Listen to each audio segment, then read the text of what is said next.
But what I didn't realize back then, and what I very much realize now, is that in order to take your business from a 20 or 30% closing rate, which is what it was back in my early days at best, it's about talking less and listening more. Welcome to the Sales Made Simple podcast. This podcast is dedicated to helping overwhelmed outdoor living professionals, landscapers, and hardscapers just like you increase your closing rate to over 75% without doubling your workload so you can build a seven-figure business that doesn't need you. I'm your host, Joshua Gillow. Let's dig in.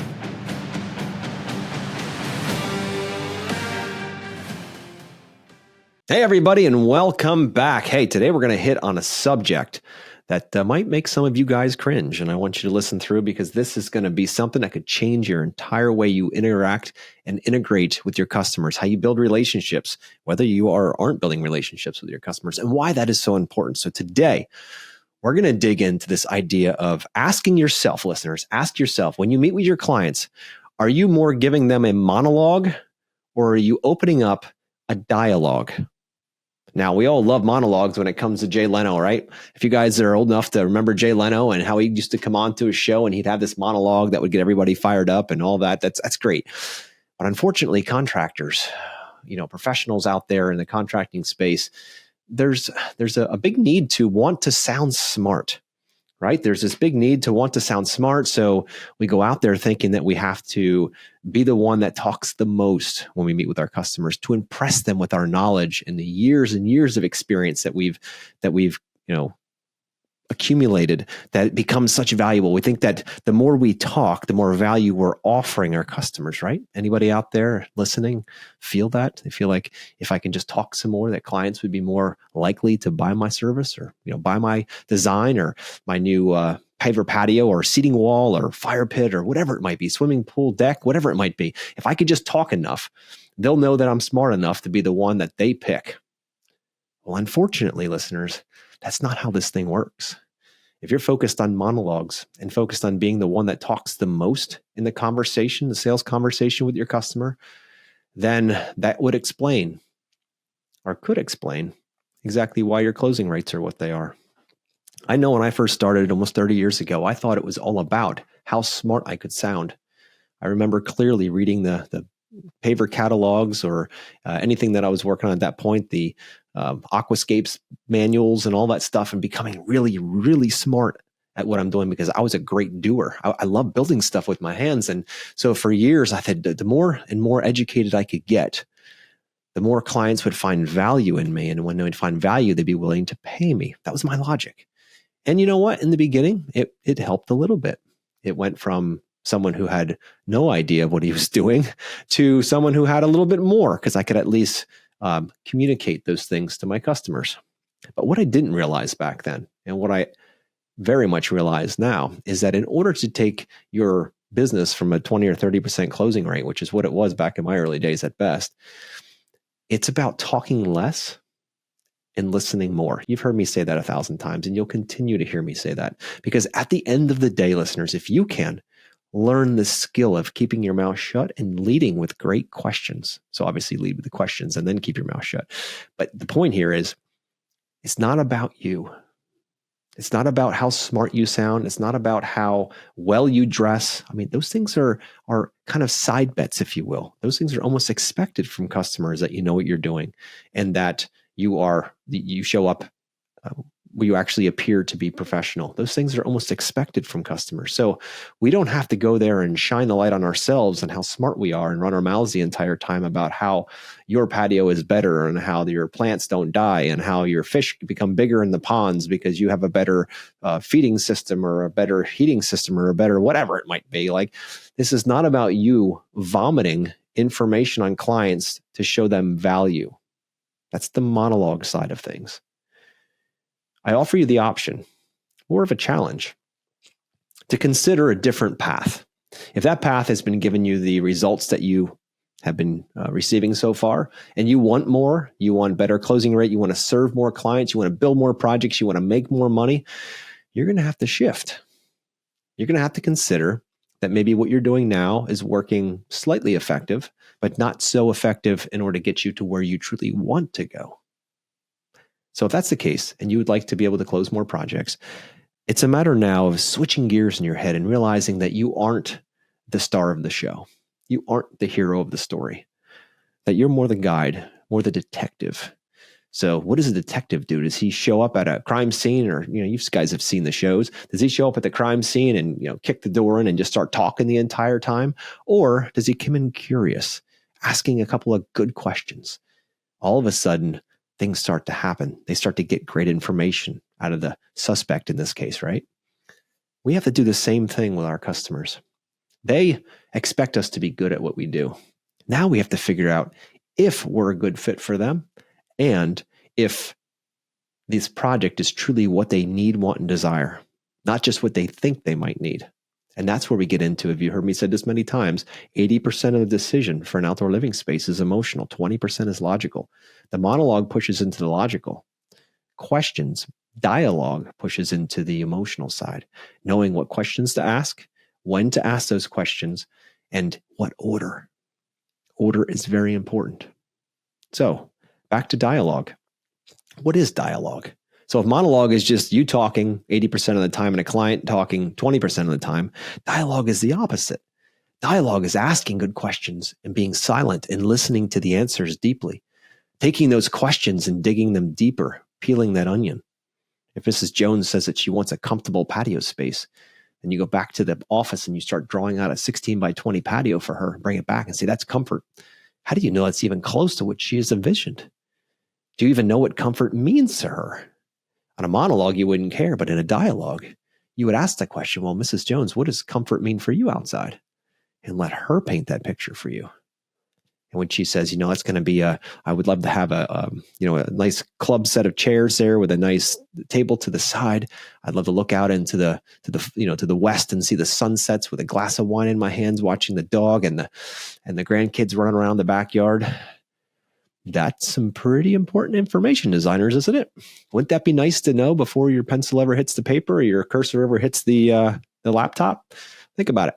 Imagine if you knew what comfort meant to her, and then you could provide that in your design. But that doesn't happen with a monologue because it's all about you. In a dialogue, when you ask questions, you listen intently to the answer, you take great notes, because those notes are going to serve you very well later in your relationship with the client. So I say this because if you're the person who thinks that they have to be the smartest person at that meeting, then you're leaving a lot of opportunity left on the table. You're leading a lot of clients that would potentially want to work with you. You're leaving them in a position where they really can't work with you, because what they're looking for is a guide. They've never done this before. Perhaps they've done it once in their life. People don't do outdoor living spaces every year. They don't buy, like when you go to have a car, most people buy cars every 3 to 7 years. They get a new car or a new to them car. So they're used to this process all the time, where outdoor living, building homes, renovating houses, all those things people don't do very often. So they don't know what to expect. And I'll also say that what happens so often is that customers have an expectation of what a quote unquote contractor experience is like. So they're already bracing for a crappy experience, for a guy or girl to come out and just run their mouth and not actually listen, not get a proposal back to them, be over budget and not on time. Like, that is the expectation. The standard is so low in our industry because of years and years of no standards and clients just accepting what is, that when you show up and you go from monologue, which is your typical contractor experience, to a dialogue, where you're more interested in their responses after your weighted questions, that's when a client starts to feel something from you. Again, emotion is feeling, isn't it? And if 80% of our clients' desire and moving forward with a project is emotional and only 20% logical, does it not make sense to appeal to their emotional side and not just all logic with facts and figures and a Techo block book, and you put it on their table and pick out 75 different papers they can pick from and have them pick out that and the color? It's overwhelming. When you go with a dialogue, this allows you to be part of this experience for them, to add value like nobody else is adding. And if you want to figure out how you differentiate yourself in the market, the way you do that is by showing more value than anybody else. And value isn't just knowledge. Value is the ability to help clients find what they truly need, want, and desire, because it's not always what they tell you. That's what they think it could be, and they might be right.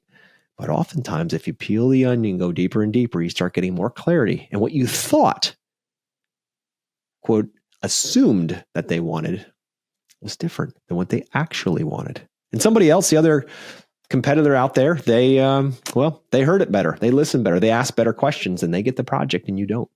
And I know how fast you're moving.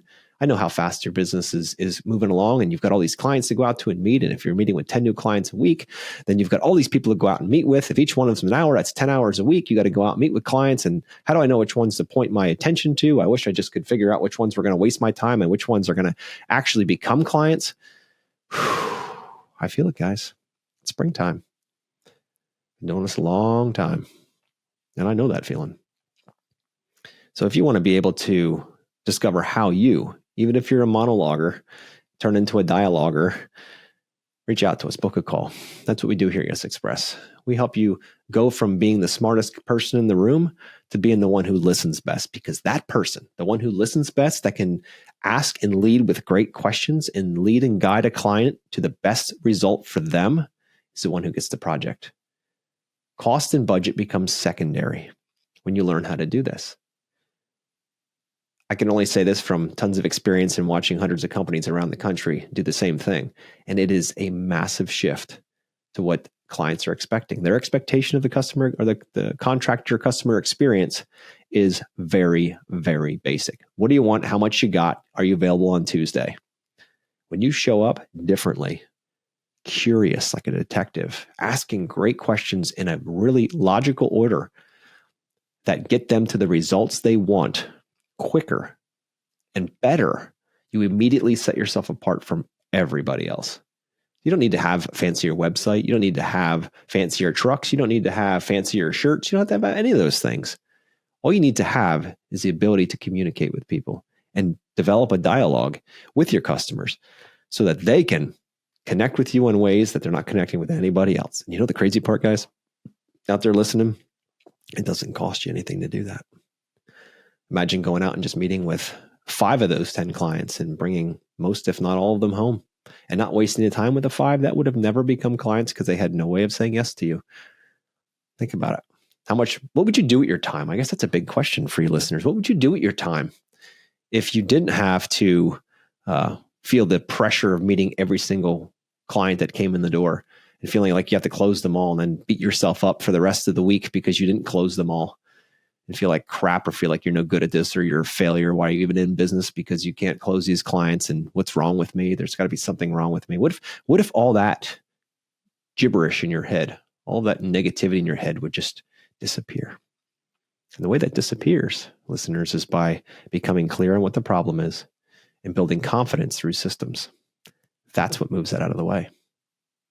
So if you want to remove that out of your life, all that pressure and negativity, and you want to be able to serve your clients at a higher level, you want to learn how to dialogue with them, how to ask the right questions in the right order in order to get a higher close rate, not just for revenue, but for relationship, book a call. All my information's in the show notes. I'd love to chat with you about what you're doing currently and what you could be doing better in order to get more yeses with less stress. Talk to you next week.